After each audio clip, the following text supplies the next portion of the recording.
तो रैदास के पद पार्ट 2 है ये। इसमें आपको नीचे लिखे पंक्तियों का भाव स्पष्ट करना है। ये प्रश्न भी आपको पूछा जा सकता है 2 अंकों के लिए। तो चलिए अब आपको मैं समझाऊंगी कि भाव कैसे आप स्पष्ट करेंगे। हर एक वाक्य का कोई भाव होता है, अर्थ होता है, वो आपको स्पष्ट करना है। ठीक है, तो पहला दिया है जाकी अंग अंग बास समानी। ठीक है, जाकी अंग अंग बास समानी।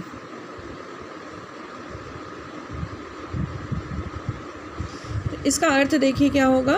भाव, अर्थ यानी उसका जो भाव है वो आपको स्पष्ट करना है। जिसकी सुगंध मेरे अंग अंग में समा चुकी है, मतलब जो खुशबू है उसकी मेरे अंग अंग में समा चुकी है। किसकी खुशबू? अर्थात मेरे जीवन रूपी जल में परमात्मा रूपी चंदन की सुगंध समा चुकी है। क्योंकि यहाँ पे रैदास जी ने परमात्मा को चंदन कहा है और खुद को जल कहा है, तो जल में चंदन की खुशबू समा चुकी है। यानी कि उस मनुष्य, उस रैदास के मतलब आत्मा में या उसके शरीर में परमात्मा की जो सुगंध है वो समा चुकी है। ठीक है, जैसे चितवत चंद चकोरा। जिस प्रकार चकोर पक्षी दिन रात चांद की ओर निहारता रहता है, वैसे ही मैं अपने प्रभु की ओर निहारता रहता हूँ।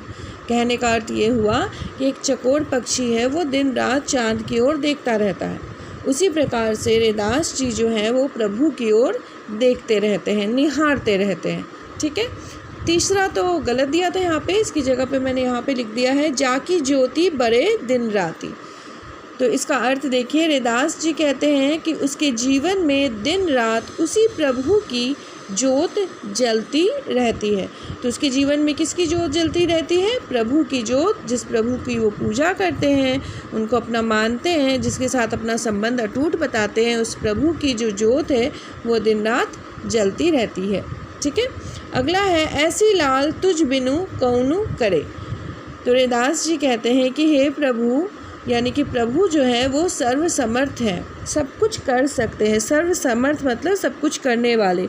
दीन दयालु हैं, वो दीनों यानी गरीबों के ऊपर दया करने वाले हैं। कृपालु हैं, मतलब वो कृपा करने वाले हैं। तो उन्होंने रैदास जैसे अछूत को महान संत बता दिया है। मतलब रैदास जी जो है अपने बारे में कहते हैं कि मैं एक बहुत छोटी जाति का व्यक्ति हूँ, मुझे एक महान संत बना दिया है उन्होंने। तो ऐसी असीम कृपा ईश्वर ही कर सकते हैं। ऐसा प्रेम कौन कर सकता है? ऐसी कृपा कौन कर सकता है? ईश्वर ही कर सकते हैं। ठीक है, आगे है नीचहु ऊंच करे मेरा गोविंदु काहू ते ना डरे। तो रैदास जी कहते हैं कि गोविंद सर्वसमर्थ है, वह निडर है, वह रैदास जैसे नीच प्राणी को ऊंचा कर सकते हैं, ऊंचे कोटि का संत बना सकते हैं। ये कृपा कौन कर सकता है? गोविंद स्वामी जो सर्वसमर्थ है, जो सब कुछ कर सकते हैं। यानी कि मेरे प्रभु जो सब कुछ कर सकते हैं, वो नीचे व्यक्ति को, नीच जाति के व्यक्ति को भी उच्च जाति का बना सकते हैं संत।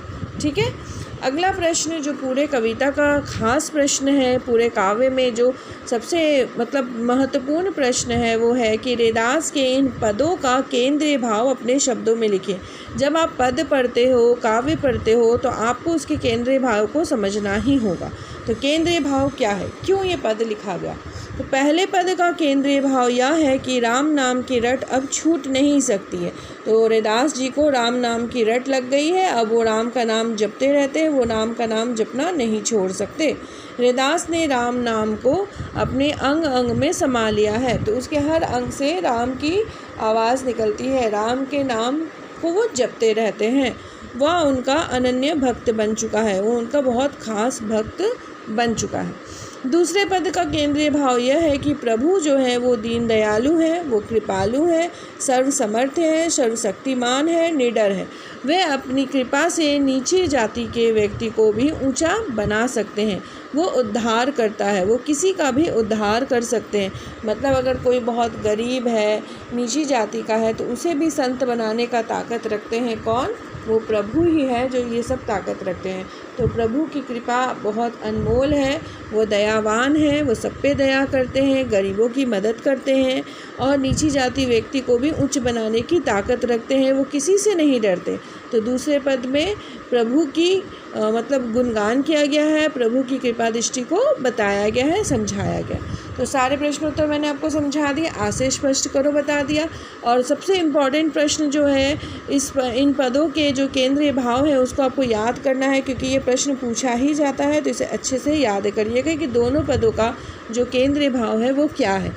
दोनों पदों को अलग अलग आपको समझाना है कि दोनों पदों का केंद्रीय भाव क्या है। ठीक है, तो आपका ये अध्याय पूरा हो गया। अब इसके बाद हम करेंगे रहीम के पद। उससे पहले रहीम का कवि परिचय करेंगे अगले वीडियो में। ठीक है, तो आज आप इसको अच्छे से याद कर लीजिएगा, पढ़ के समझ लीजिएगा। अगर कॉपी में नहीं लिखा हो तो इसे लिख लीजिएगा। ओके क्लास 9, धन्यवाद।